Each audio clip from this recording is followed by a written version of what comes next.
Hello, Aim-on. Welcome to the show. Hello. Thank you. Thank you for having me here. Yes, I'm looking forward to this conversation on the impact of limiting beliefs and the power Mm, of empathy. yes, me too. It's a topic that I really am passionate with, so Mm. definitely. Yeah, and I'm extremely curious about your insights from having worked in the corporate world for so Mm, long, because I think there are a lot of differences when it comes to um, our mindset when we're self-employed. We come in as mm, external facilitators to a space, or whether we are internal to a large right. corporate. Yeah. And before we're getting there, I always start with the same question for 300 plus episodes. When did you start calling yourself a facilitator? And actually, do you? I totally am a facilitator and a leader by profession. Facilitator by profession, leader who facilitates. I grew my career from training, being a training manager. And that's when I quickly realized that imparting knowledge and skills through training alone doesn't really make a lasting impact. So we need facilitating, learning, and insight. And later, when I grew up to be HR leader and diversity and inclusion lead, I also leveraged these facilitation skill to come up with vision and strategies.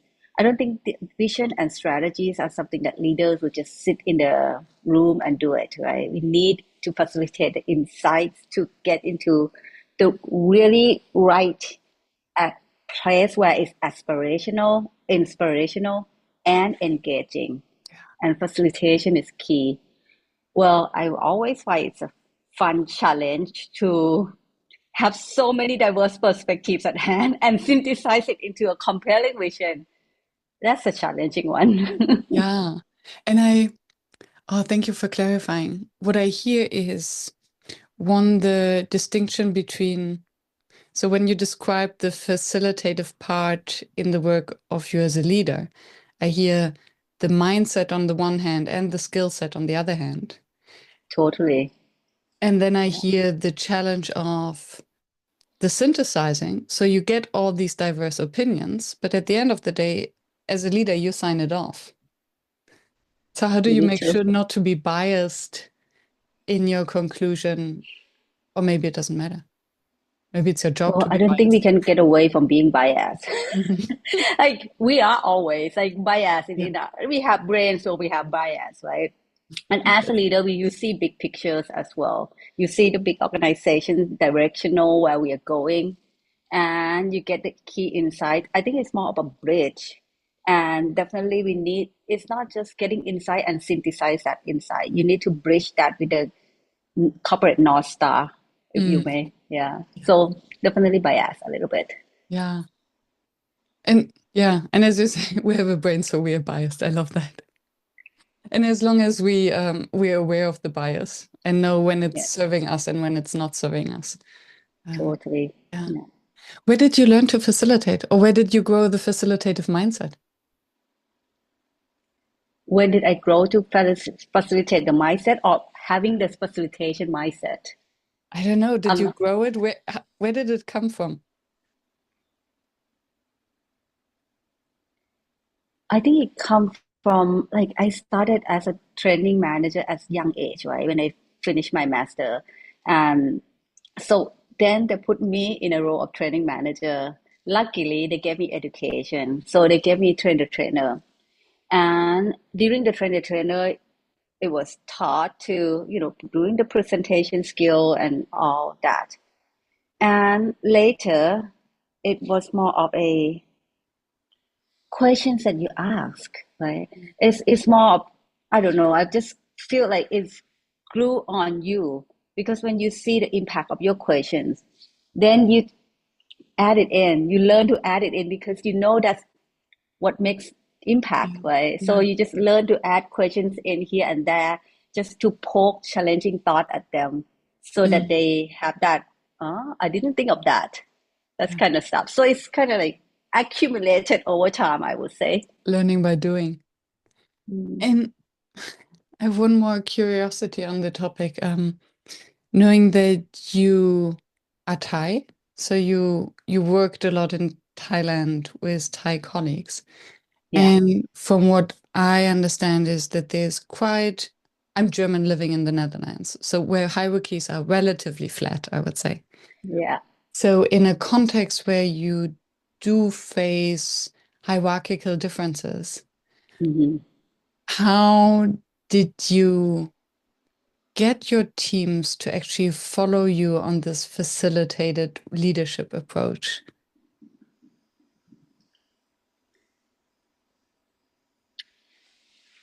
That's a really good question because national culture has really, and I'm always on the lens of this limiting belief, and also Asian and Thai also have a bit of a reputation to be a bit shy and quiet, right?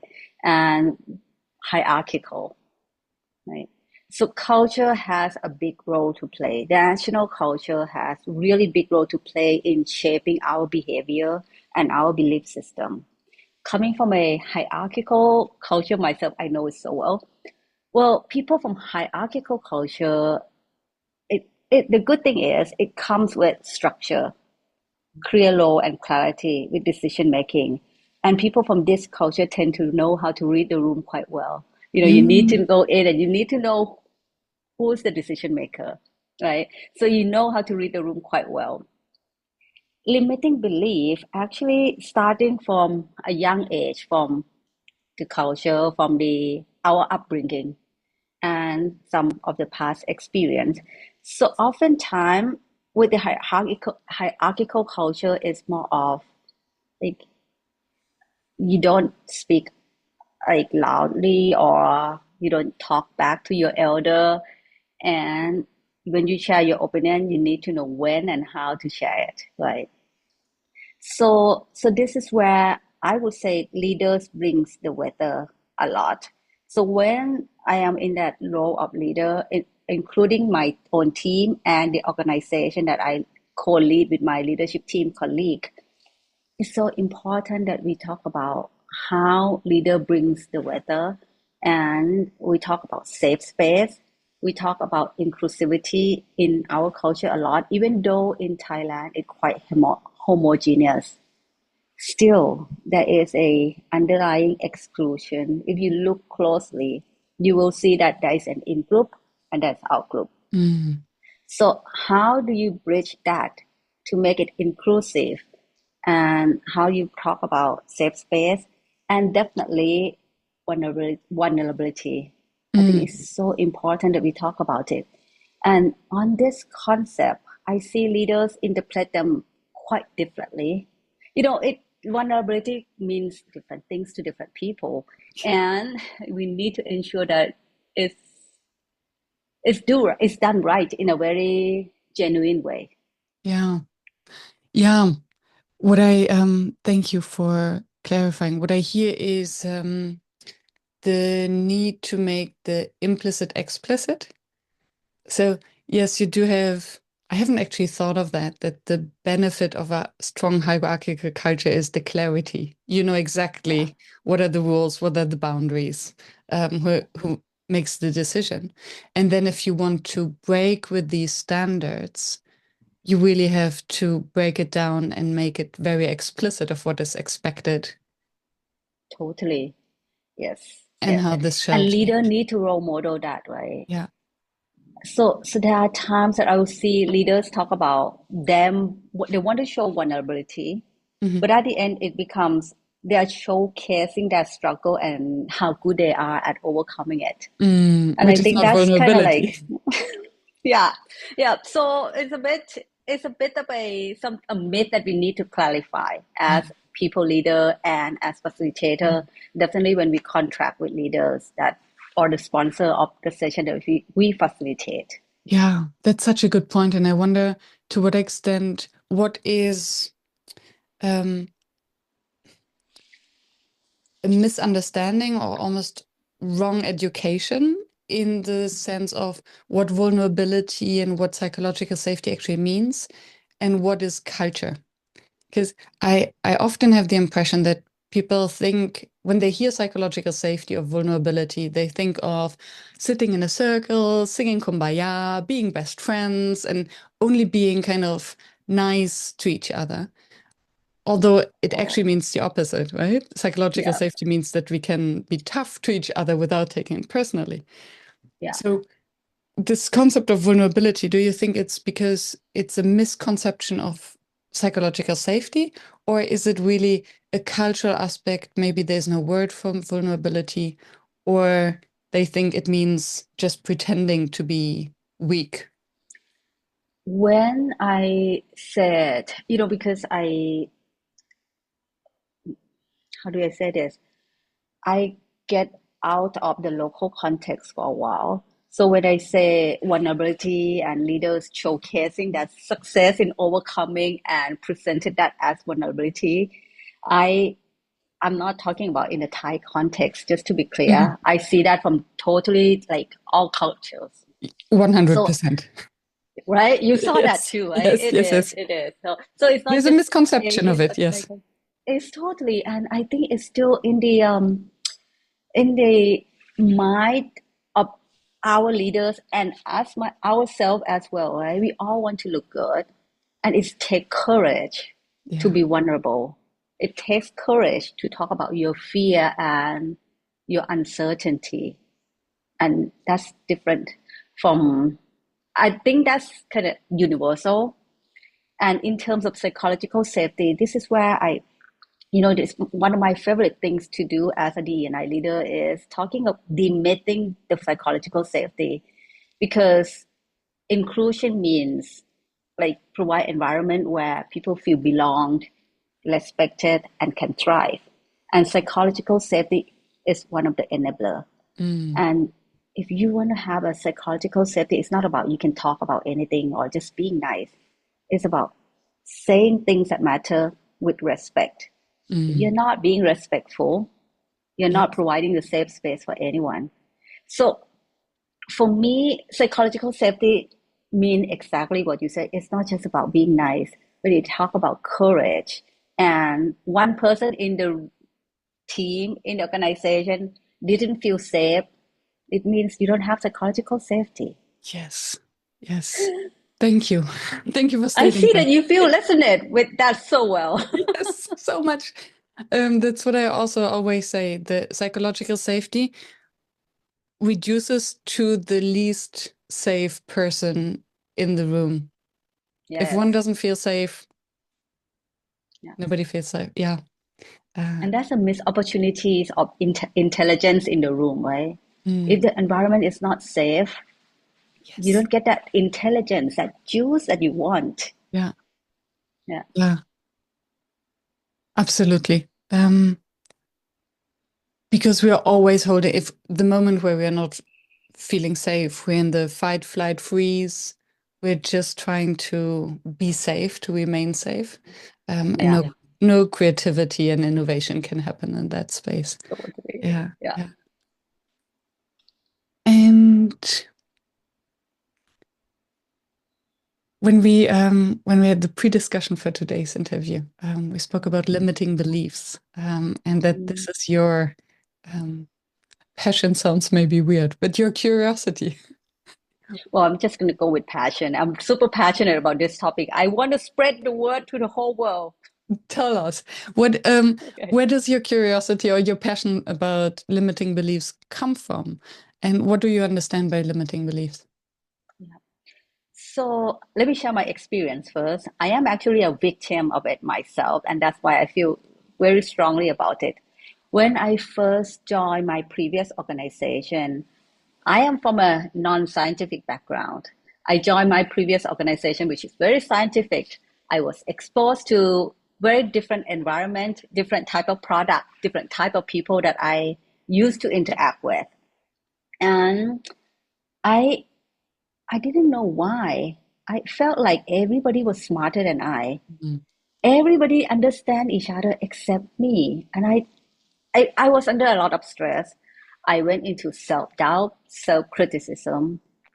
Luckily, I plowed through and again some achievement under my belt to regain my confidence.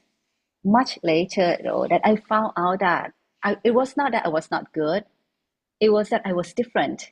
I have lateral thinking. And lateral thinking comes with creativity, comes with spontaneity, and it could be quite disorganized. And Mm, scientific people prefer structured and organization, right? So that's where the difference come in. And at the time, I didn't know, and I connect dots totally differently than people that I'm surrounded with. And mm, that was why I felt so stressed and felt like no one understand me. I couldn't understand anyone. It was the dots were connected differently, and I at the time because I didn't understand, I couldn't articulate it in a way that they would understand. So now I'm on a mission to spread the word. I learned about this in my 40s.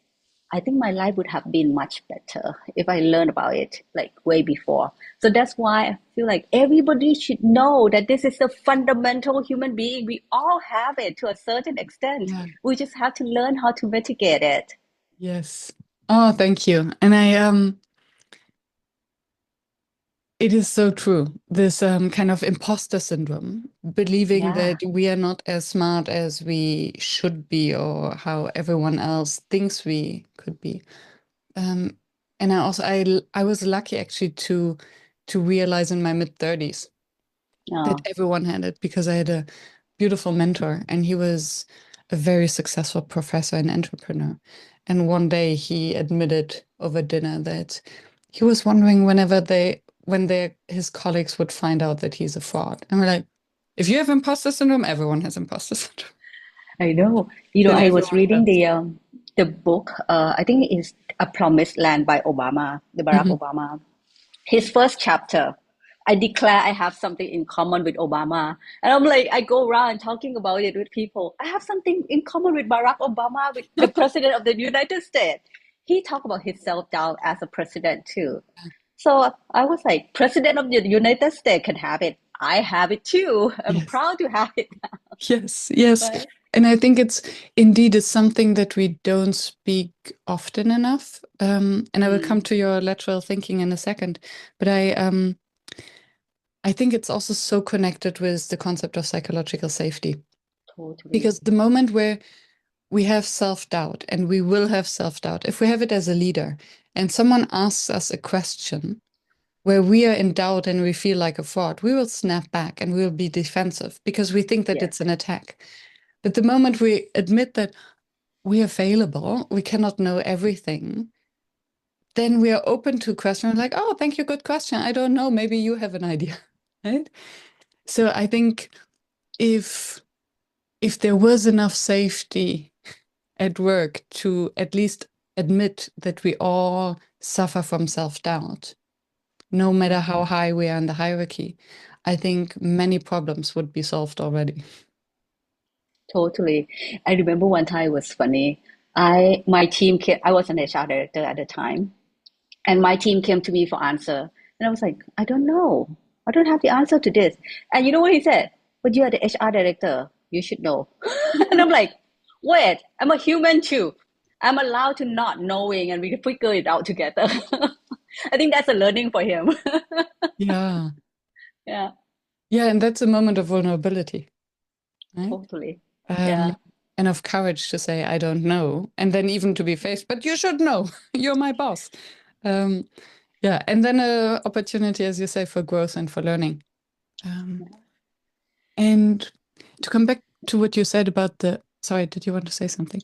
I feel like we might want to touch base a little bit on what I mean by limiting belief. I feel like it would help Yes, us pave the way of what it means moving forward. Is that okay? absolutely. Please go ahead. Okay. So when I said limiting belief, I'm referring to opinions or ideas that holds us back from taking action. It may or may not be true.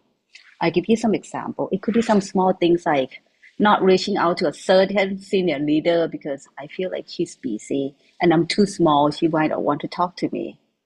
It may or may not be true, but it's hold me back from reaching out and get that connection I needed to succeed, right? Mm, Or it could be life-changing decision like when my dream job open, I don't apply for it because I think that I don't tick 100% of the box in the job ad, so I don't apply.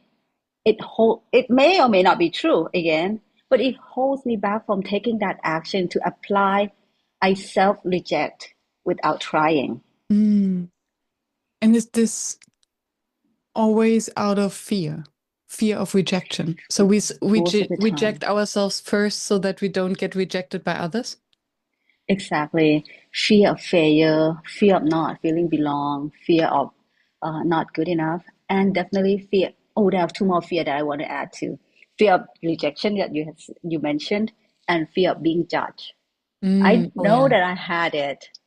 It Yeah. was like, shall I say this? If I say it, how would people perceive what I say, right? Yeah. And fear of success could also be. Fear of success. Would you Mhm. elaborate on that? Um, I've heard a couple of times that there is some self-sabotage at play, not because we're afraid to fail, that we might not be successful, but if we are successful, then we will feel overwhelmed. So, for instance, someone Oh, who is internally afraid of being in the spotlight, taking the stage, being famous. So mm, they would self-sabotage because they're actually mm. afraid to succeed. Oh, wow. I can see that at play. I can see that at play. Yeah. Okay, so and thank you for the definition of the limiting beliefs. So it's to reject ourselves before we even try. Yeah. Or judge ourselves. Yeah. Yeah. And where do you see this playing out at work, and why does it become a problem? The number one word that I hear a lot in terms of this lens is, oh, number words. I can't. Mm, So I can't, and it always followed by their own assumption that pretty much self-fulfilling. It's a fulfilling prophecy. yeah. So, for example, I can't do that because I have never been in front of the senior leaders before. Already self-reject. I won't be able to compete with that project because there are people who are more qualified than I am, Mm. right? Or even I was told that I can't. I'm like, that's kind of, Even worse. I mean, like you could challenge that at least. Yeah. Yeah. So I see that these are in a way that's a lot, and so that I can't is like number one that I heard a lot, and then these self doubt, those imposter that you talked about, are also a lot, and the impact are at two levels. First, when individual and organization, individual level, when they feel like they don't have what it takes to achieve the goal, they feel like they lose confidence because they can't succeed. I do not have what it takes. It has impact on their career, on their motivation, on their engagement, and for me, Business. very importantly, it has impact on the individual's well-being and mental health. Mm, I think I really want people to yeah. overcome this. And because of that individual impact, organizations suffer, right? Mm, Because creativity, innovation, and even productivity can suffer. And that could be like in day to day loss of opportunities. And it could be fatal as well. Have you heard of the shuttle space, Columbia shuttle space? Amy Edmondson talked about it in psychological safety. She said there was a shuttle space that went up and there was something happened at the launch, but mm, the engineers didn't speak up. yeah. So when it came down back to Earth, it went down totally and we lost astronauts from there, lost life. So it could be fatal disaster when it had that impact, right? Yeah. And if organizations suffer, individuals suffer, I would say society as a whole are not healthy. Yeah. And I wonder to what extent, because there are cultures that would support the limiting beliefs to Mm. keep people down, Yeah. so that it functions. Because if we would remove, if we removed all the self-doubt, this means that an intern who is overconfident joins the first team meeting. I have an idea. Why don't we do it this way? Yeah.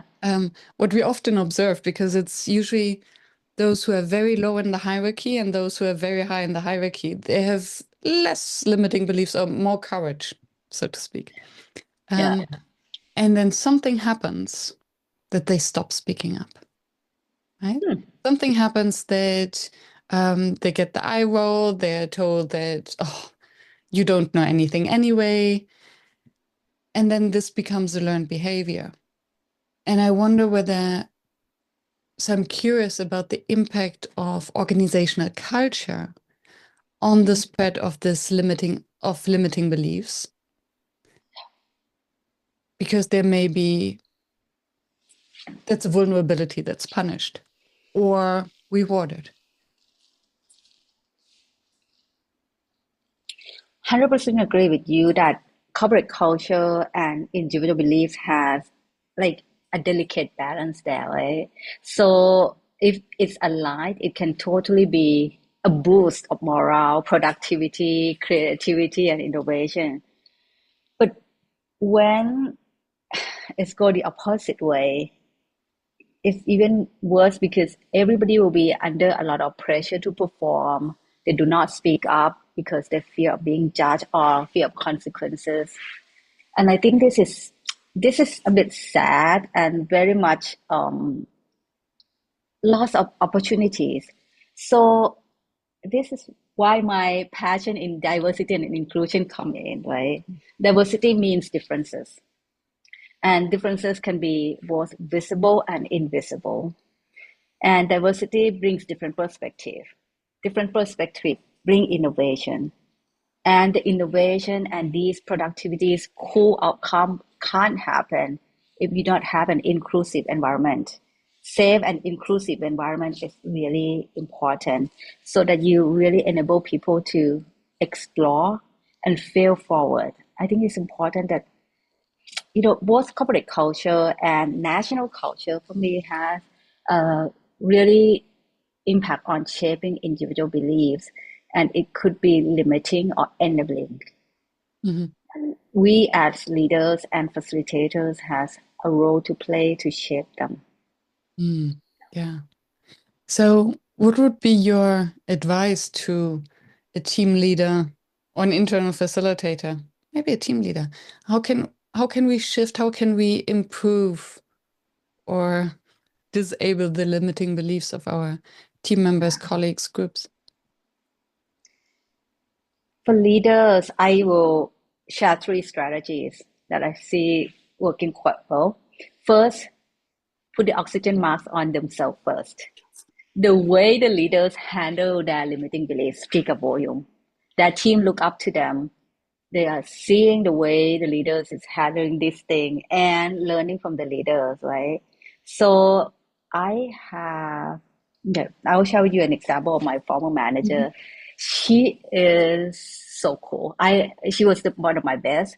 I learned a lot from her. I grown so much under her leadership. She was, and I think she still is, a global talent. Okay. So competency is not an issue. She is very competent. Okay. It's given. I want to get that out of the way first. That that I'm painting a very good picture of her.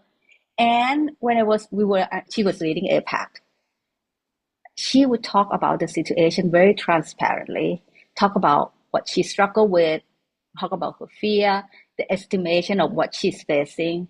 And, she has no claim to be perfect, and she would ask for help. She even asks us for help sometimes, like, can you help? And, I put you into this too much. Can you help, like, not getting that so that other people can get in? So she'll be so transparent that I've never seen this type of transparency before. What I learned from that is that leaders are human too.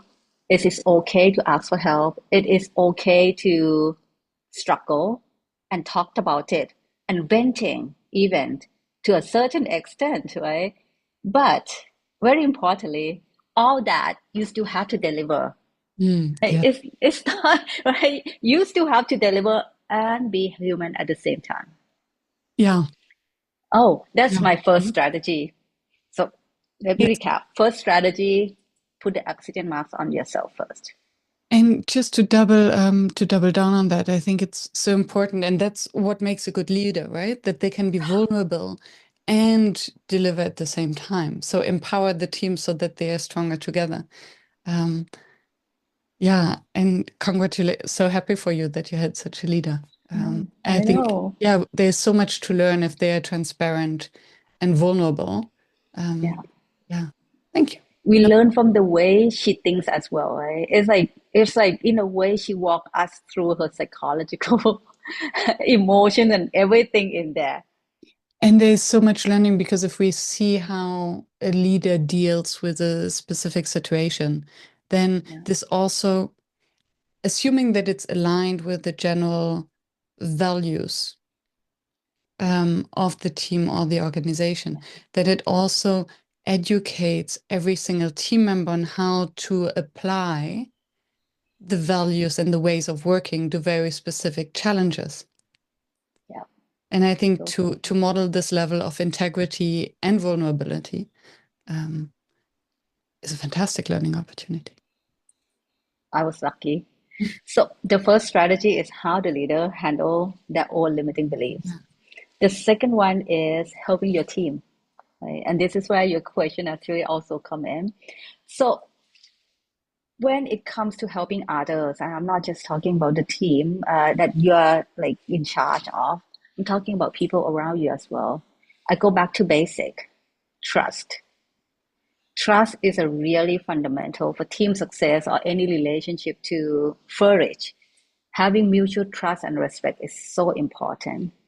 As leaders, I would hope that they get to know their team, genuinely knowing who your teams are and all that, and get to know their strengths, their aspirations, and let them know that you believe in them.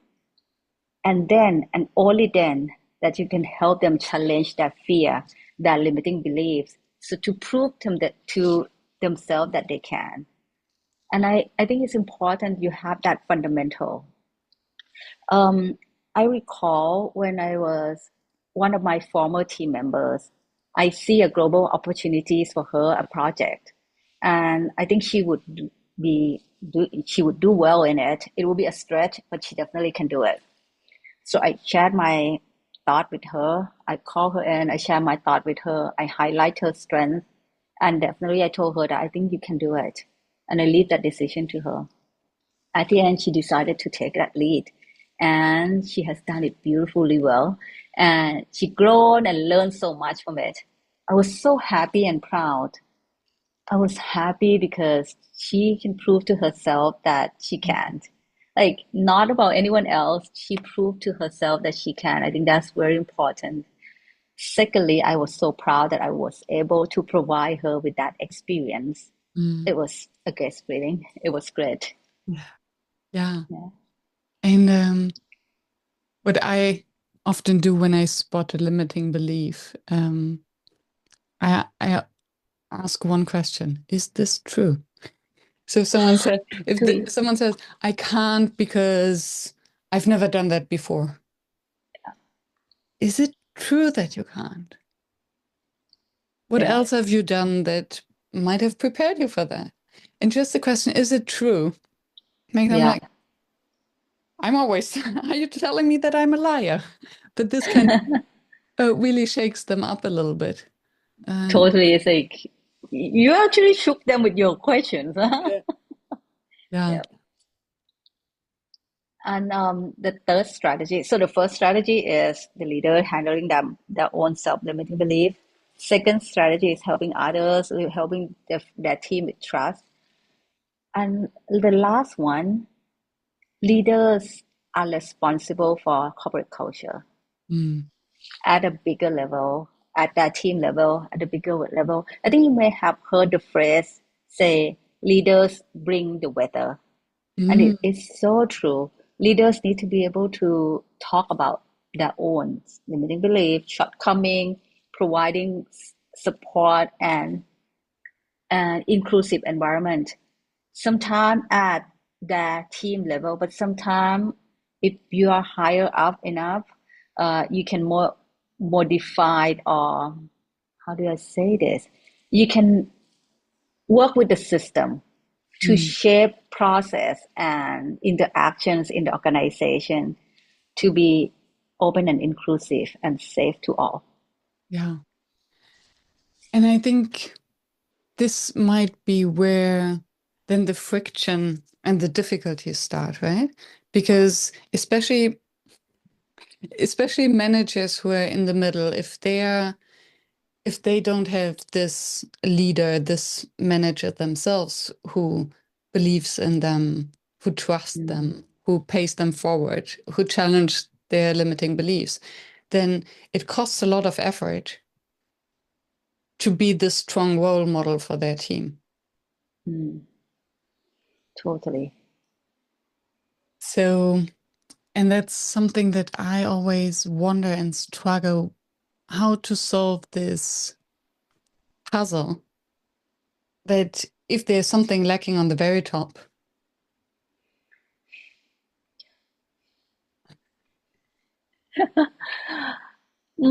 I don't know whether I'm going to get into trouble for saying this, but I don't know anyone who would refuse or disagree to provide inclusive environment Mm, to the people that they are in charge of. What I feel is competing priorities.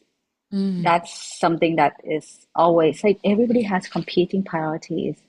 And sometimes it's coming to the last priority to build that, shaping that corporate culture, like, unfortunately. yes, and it's such a misconception because how we do one thing is how we do everything. And if we neglect the corporate culture and shaping it, then we'll lose as you stated in the beginning, you will lose this glue and this everything that makes a team work. And if the team doesn't work, the individual doesn't work, and the organization doesn't work eventually. So yeah.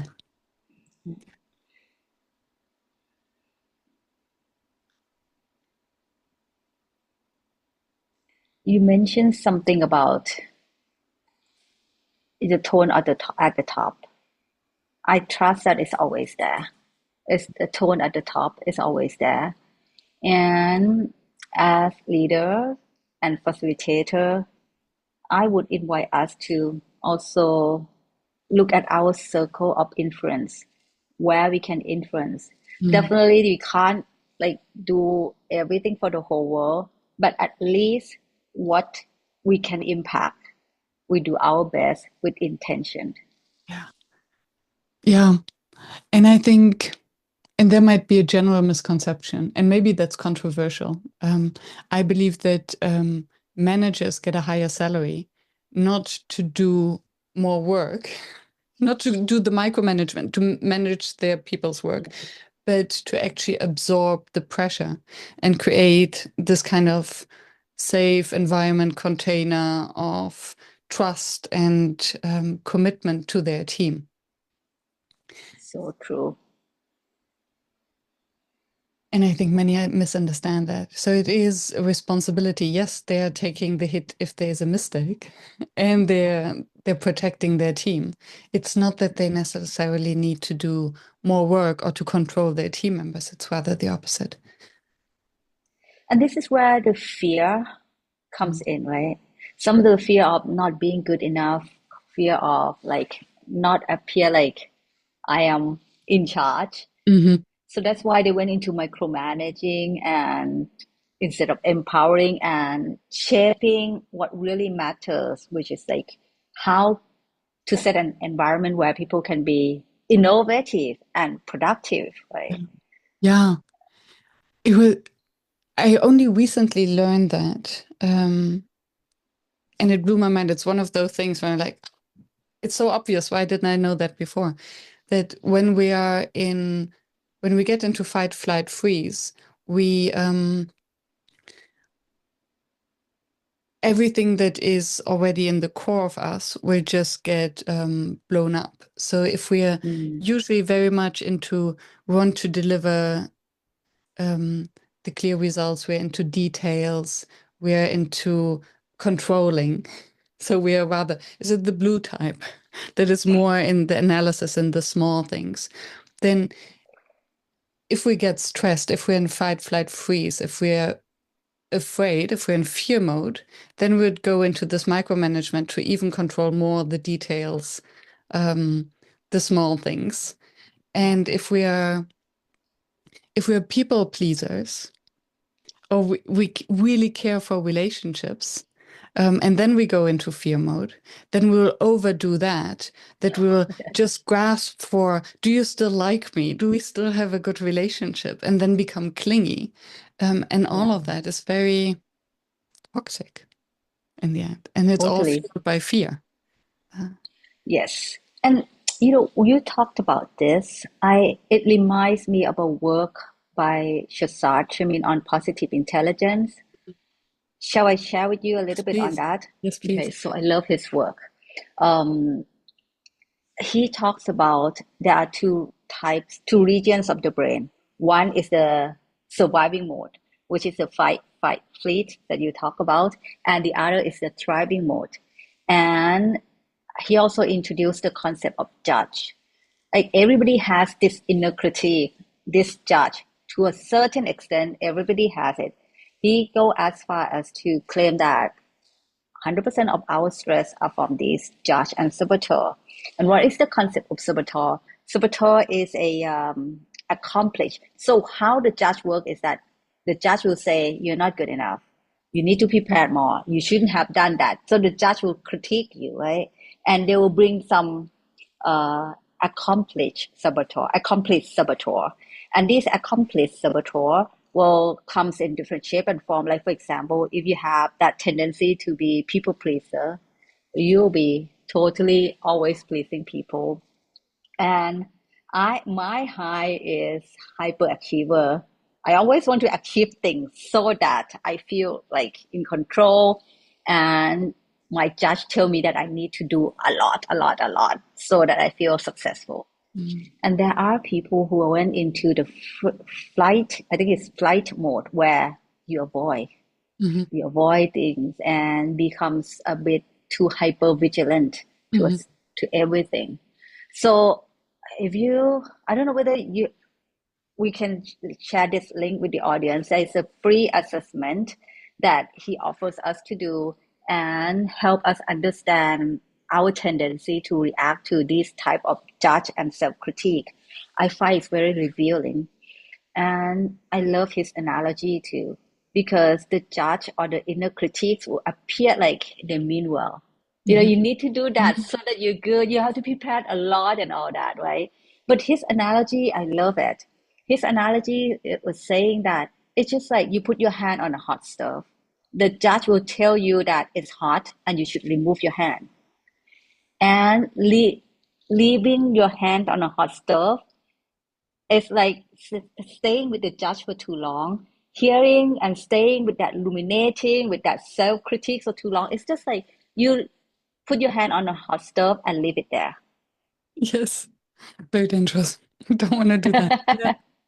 Yeah, that's a very good image. We'll Yeah, put the link into the chat. yeah. Let's do that. Let's do that, and it's free. It's free self assessment. I think it's quite useful. Very Wow. useful. Yeah. What remains your facilitation challenge? Facilitation is all about bringing different perspective to the table.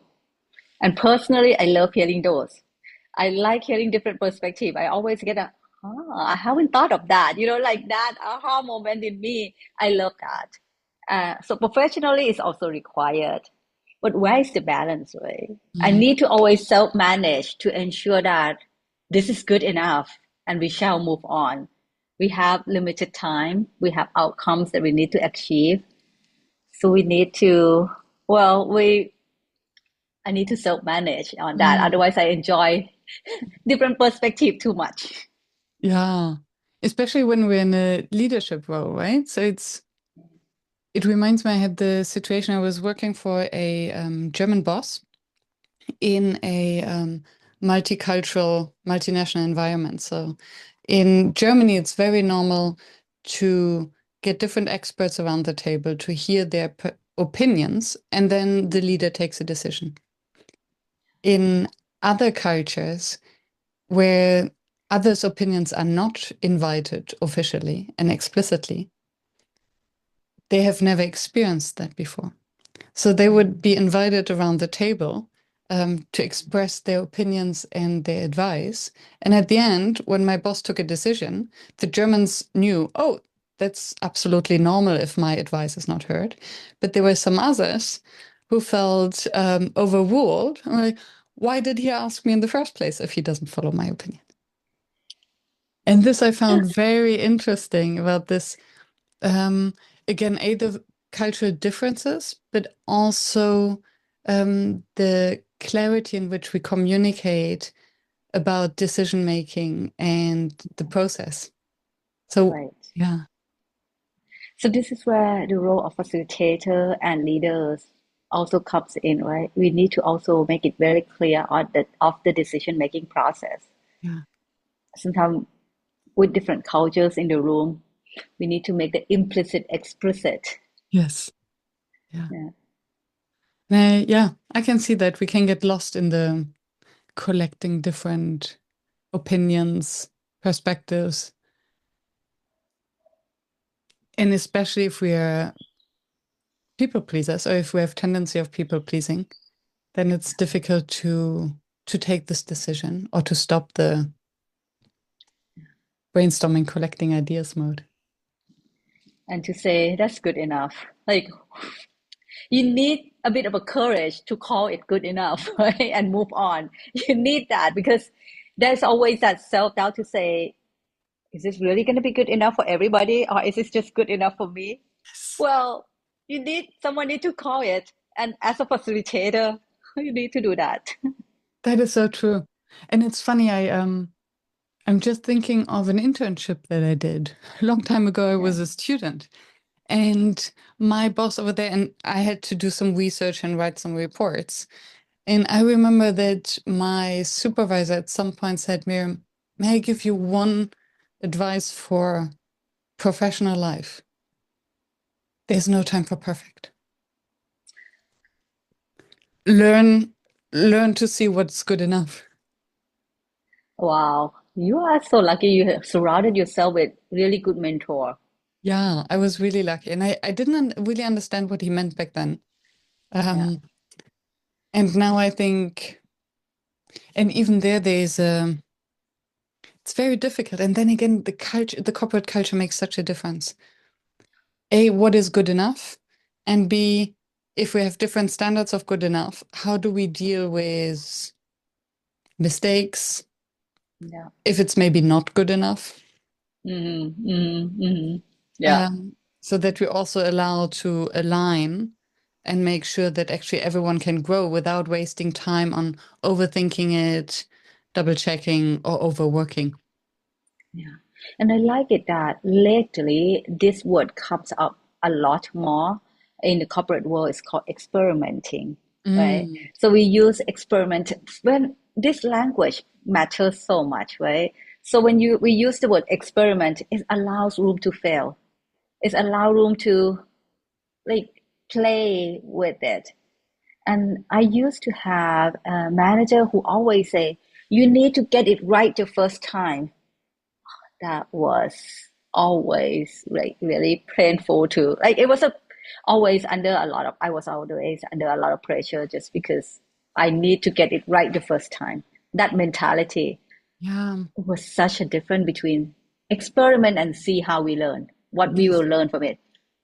That's totally different world. And it's very interesting. Thank you for sharing that case. Because by putting this pressure on you, what actually happens is that he is no longer, it's no longer an option for you to ask him or to double check with him. So the outcome will be that you will reach out to either you hide in your own office to try to make it perfect yourself, or you will reach out to other colleagues and then not only use your time, but also their time to brief them, to get their feedback, to reassure you, Lobby, to lobby, lobbying. yeah, to Yes, cover your yes, ass, um, yes, that he might not be aware of. And then this costs much more resources totally, in totally. terms of It's, time and yeah, energy. Yeah. yeah. And I think many managers are not aware of these of the language they use and what they actually say. Um, Yeah. and I remember a supervisor of mine when I asked a question because I didn't understand the calculation during my PhD phase, he would say, "Oh, Miriam, that's so easy. Just do this, just do that." And every time he said, "Oh, that's so easy," I felt like a total fraud.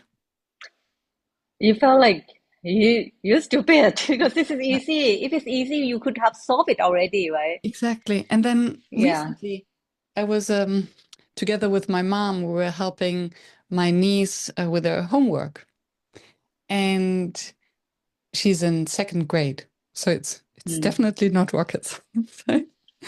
And so she's good, and still she was struggling a little bit with using all of her 10 fingers to do the calculations. And my mom said, "Oh, look, it's so easy." And I cringed, and I remembered this one time. So afterwards, I said, "Mom, please do me a favor. Don't say that it's so easy." And she's Yeah. like, "Oh, I just wanted to encourage her." Um, so I think my mom is 75.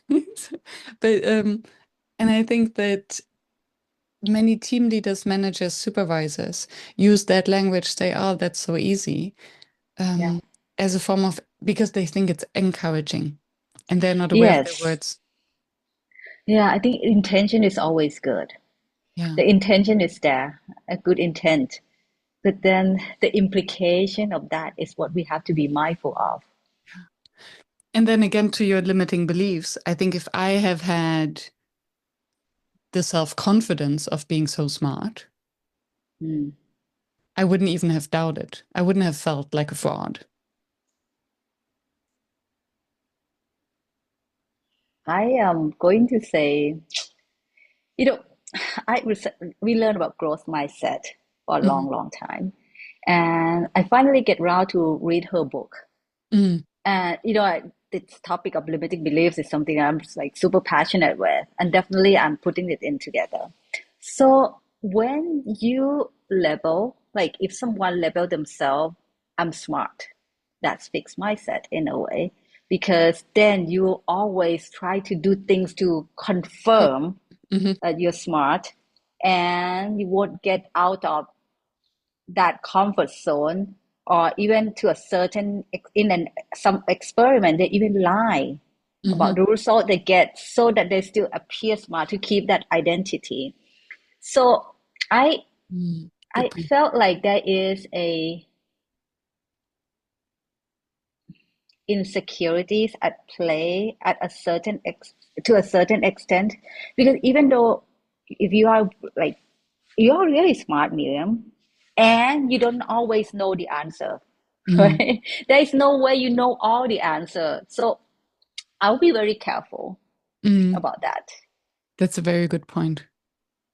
And yeah, there's a good reason why the very smart people usually they know their limitations, right?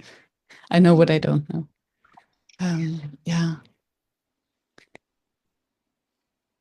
What is it that you would have wished you'd known before, or your advice to your younger self, As a facilitator, or as a leader? actually, both as a leader or as a facilitator, it's come down to the same thing actually. It's listening and asking questions. And you notice that I put listening first. Hmm. I don't put asking question first. I put listening first for a reason. And when I think about this from a role of facilitator, right? When I was much, much younger, I always see facilitators say something very cool, sounds so smart. And I wanted to be like that. I thought that was expected of me. Now I learn differently, though, that it's never about me being smart or it's never about me. It's our listening and questioning skills are what makes the conversation successful as facilitator and as leaders. And it's always about them, the participant and the leaders in the room, never about us as a facilitator. Yeah. What do you think? Um, I like how you frame it and that you said listening first and asking questions second, because I think, and there's a nuance here, and I had a conversation recently with someone about that asking questions, then it's all about our prompt. Oh, yes, I remember. I had an exploration call. So he will be on the podcast soon to discuss that. When we ask questions first, then it's about our prompt, it's our preparation. We are so smart, we can come up with such good questions. But when we listen first, we make it about them, and then we ask a question that is actually that they want to answer. And I think that is the main difference, so that we can serve and just be curious a little bit longer. So true, so true. Curiosity gets, well, you get in trouble with curiosity quite a bit, but also curiosity help you grow so much and learn so much. Like, and judgment and curiosity can't be in the same room. So at the beginning of the workshop, I always set the scene that if someone says something that you find odd or like totally not resonate with, put a question mark on it. Once you're curious about why that person said that, you leave the judgment out. Yes. So add a question mark at the end of your sentence will help you not being a judgmental person and provide safe space for your colleagues. Yeah. Yeah. And it's easier said than done, right? This leaving because we do have the judgment. And very often, especially as leaders, we are under so much time pressure. Mm-hmm. Conversation with many leaders when we're in a workshop to learn about psychological safety. Like, it all sounds nice, but I don't have time for that. And it's the act of slowing down to make time to actually um, listen and Mm-hmm. listen to the challenges. Because we talked about I think, yeah, the trigger was yes, but there's no budget. Yes, you have a nice idea, but there is no budget, Yeah. which is a very efficient way to close the conversation. Opposed to yes, and um, Yeah. where will you get the budget from to implement your idea? And I think there is as you said, a missed opportunity not to take the time to be curious and then open the conversation to actually, because I think that's where I wanted to go. We assume that we already understand. We assume that we understand the idea that they're coming up with. But if we let them speak a little bit longer, then we will realize that actually they were saying something very different from what we assumed. And that was Akshay's point, who will be on the podcast soon. Yeah. And I think it's important to understand and be aware that we always listen with our lens on, whether we are aware of it or not, right? We have that own paradigm, that lens that we view the world, and we make that judgment in a way. But the way we respond or not respond to what being said in the room really speak a volume. So, and I resonate with you so much about balancing. Like you have a 60 minutes, 30 minutes call. This person says something totally irrelevant, but I don't want to dismiss that either because it might come from, I don't want to feel like put out an air of judgmental. I'm a leader or a facilitator. I need to, keep my non-judgmental view on. So the way we address this is very important. As a leader, sometimes I do that. Sometimes I will not have time to address that person, but I go back to them and ask them, like, that was interesting. Would you elaborate a little bit more? I just said, put that in the chat. I got a lengthy explanation out. I learned from that person, and then I can respond, Mm, right? yeah. So, and they know then that if I don't have time to respond at the time, at least they trigger my interest, and Mm, I listened. yeah. It doesn't have to be always in that room. Yes. It reminds me of the parking slot that we use in workshops. Okay, so we don't have time for that for now. We put it on the parking. And I think the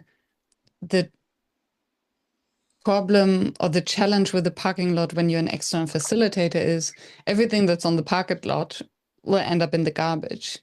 But as a leader, you really have the opportunity to use it to follow up and then to Yeah. show them that they are heard. So interesting you say that because at the end of the time,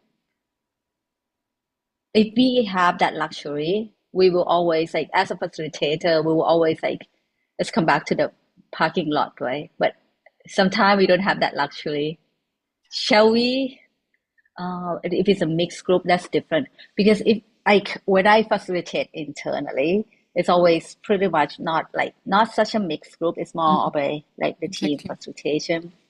So you can always assign someone to. Mhm. Could you take a look at that backlog? Yeah. If it's a mixed group, that's difficult. Yeah. Yes, absolutely. And then it depends on where the parking lot goes. At some point, I just made it explicit. I'm like, from my experience, we can have a parking lot, but unless someone adopts either the entire parking lot or every idea on the parking lot, I call it the garbage lot. So if you want to put something How there, is that received? How is that they received? laughed and they understood. And then either they adopt something, so they put their name next to it, and then it's Yeah, their responsibility to follow up, or it goes into the garbage. that's bold. I like that. I'm gonna steal that. Yes, please. Totally. Yeah. Put the pressure on them. If they like the idea so much, take it. Yeah. If you feel like it's not worth taking the time, put it back to the garbage. Yes, and I think that's part of the responsibility of an external facilitator to let them know I won't be there on Monday morning. Mm, It's nice that you have me here now to apparently solve all your problems and to synthesize and come up with ideas. But if you don't take responsibility and action, nothing will happen. Yeah. totally. Yeah. Can I also talk about limiting belief a little bit more? I'm passionate. Um, I think we talk about the role of leaders in helping that team mitigating it. Also want to talk about what we as an individual can do. Mhm. Shall we? Yes, please. Yeah. So, you know, I talk about judge. I talk about our inner critiques, and it comes into totally different shape and form. When it comes to mitigating or overcoming limiting beliefs, there are so many ways to go about it. I will recommend three strategies that work well for me and my coaches. The first one is pay attention to your self talk. Everybody's self talk, and we need to be kind to ourselves.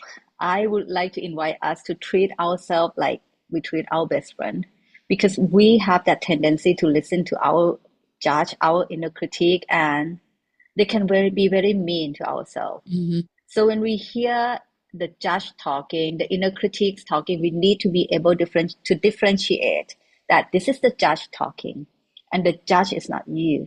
So once you can make that differentiation, you can make informed decision, take the right course of action for your goal. So that's one. The second one also come back to curiosity. be curious, and avoid jumping to conclusions so fast. Mm. We as humans tend to bundle things together, and most of the time in a negative way, not in our favor. And we need to be mindful of that and avoid jumping to conclusions so fast. For example, if I just finish a presentation with a big group of senior leaders and they ask a lot of questions and the questions were really tough, I might walk away thinking, I didn't do well. I was not clear. That's why they had to ask a lot of questions. Mm. Yet, another possible example is interpretation of that situation is that my presentation was good. It was interesting. That's why they were engaged and they asked a lot of questions, right? Which evaluation of the Yes. situation is true then if you don't explore further? Yes. So I would say take your time. Yes, go ahead.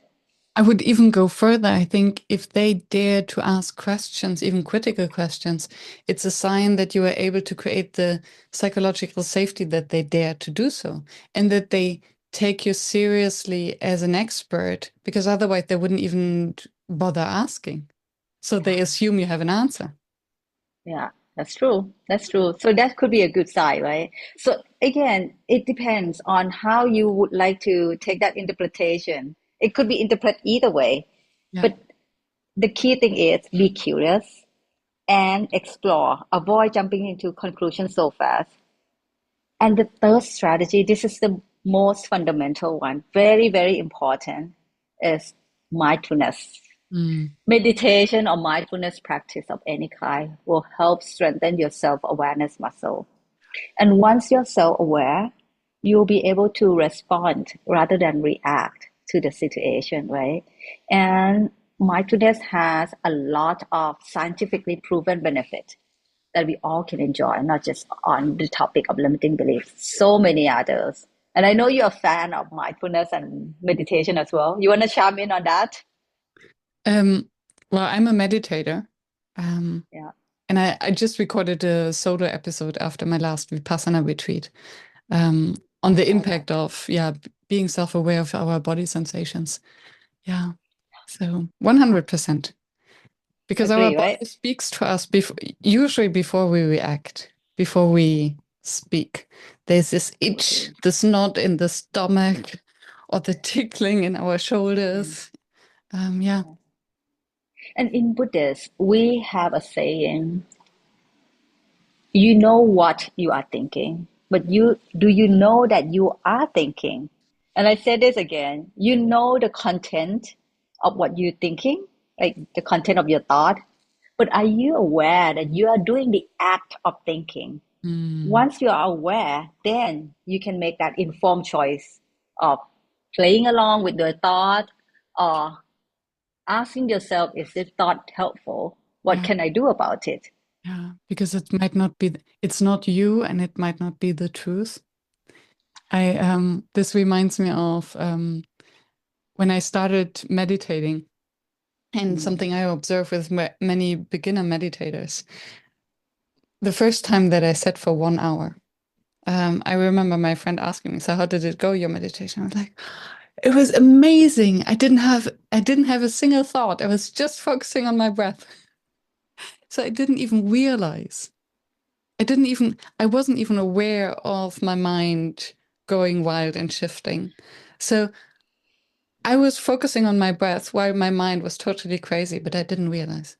And I think the beauty of meditation to become aware that we can then suddenly observe our thoughts. And I think that's where it becomes frustrating when we practice more, that at the beginning, oh, it's so easy. And It then never is. suddenly, and then you continue, and then suddenly you're like, oh no, I cannot do it anymore. And it's not that you cannot do it anymore, it's suddenly you're aware that it's happening. And then the shift happens. Oh, that's beautiful. Thank you for sharing. Thank you. Yeah. Thank you for this wonderful conversation. I um, really enjoy it. Thank you. and the hands-on advice. to both team leaders and individuals. We've covered a lot I of ground. forgot something important at the individual. When you talk about it earlier, you actually talk about it earlier at the individual level. When you talk about is it true? Mhm. Like when you said when someone said you can't do it, is it true? And I find it so impactful. My go-to question is, what are the facts and what are the assumptions? Mm, Right? yes. So we need to be able to separate fact from assumption, what we know for sure and what we think we know. Because most of the time, we assume a lot as a human. And we interpret a lot. Yes, that's how our brains work, right? Yes. Yeah. Yeah, And then to double check what is an interpretation of the fact and what is really a fact. yeah, Because we usually act upon our interpretation or our assumptions. And that's where where the shit hits the storm. Usually. yeah, Yeah. yes. Good one. Thank you. Welcome. We spoke for over an hour. Is there anything else that you wanted to mention that we haven't touched upon? I'm hoping that by the end of our conversation, our audience will be able to ask themselves if, or answer, or be curious about their belief system. Are their belief system enabling or holding them back? I would love that they ask themselves that questions and are aware of their belief system Mm. and being able to at least explore to answer that question. Is this enabling or holding back? And can I share a few resources? I would love, I'm a learner. I would love that people want to know more about it and be curious and want to learn more about it. And you know what? Let's put them in the show notes. Send Yeah, me the links. I We will. put them all in the show notes. So if you're Yep. listening to that, scroll down on your podcast player to find all the Okay. links. Yes. Yep. Um, I will. and I want to also reiterate on something that you mentioned earlier. The limiting beliefs means that we are rejecting ourselves before we have even tried. And I just realized how absurd it actually is. As you mentioned, also a limiting belief, we often have limiting beliefs because of our fear of rejection. So, so isn't it healthier to? So if we're afraid of rejection by others, why would we reject ourselves? Yeah. And I think, yeah, if we can ask ourselves what would become possible Mm. if we would liberate our beliefs instead of Yeah. limiting them. Yeah. We have a phrase in my previous organization. We have a global community called Reimagine My Belief community. So we Mm, want to enable everybody to be aware of this belief system, that we all have this at a certain extent, and enable, like change the way our belief system to be enabling so that we can make bold career decisions because we can. yes, and we'll put the link to this community in the show notes Or as well. it's internal community. I'm not sure I could put it Oh, in, but it's okay. internal. Okay. So then maybe the But I would encouragement for love that others to every create their company own has, internal communities. yes, yes. I would love that every company has this kind of community to just help people be aware of it. Yeah. Yeah. Thank you, Aim-on. Thank you. Oh, can I? I have this quote and I really love to share that. Yes, Can we end with a quote? Is that okay? absolutely. Please. Okay, let me find it. I don't know where I have it. This is my dream, that everybody is like having a really good relationship with themselves. And I would like to end in a way with the quote from a Belgian fashion designer. I love this quote and I'm going to read it out to you. The most important relationship in your life is the relationship you have with yourself. Because no matter what happened, you will always be with yourself. Thank you for having me. Thank you so much.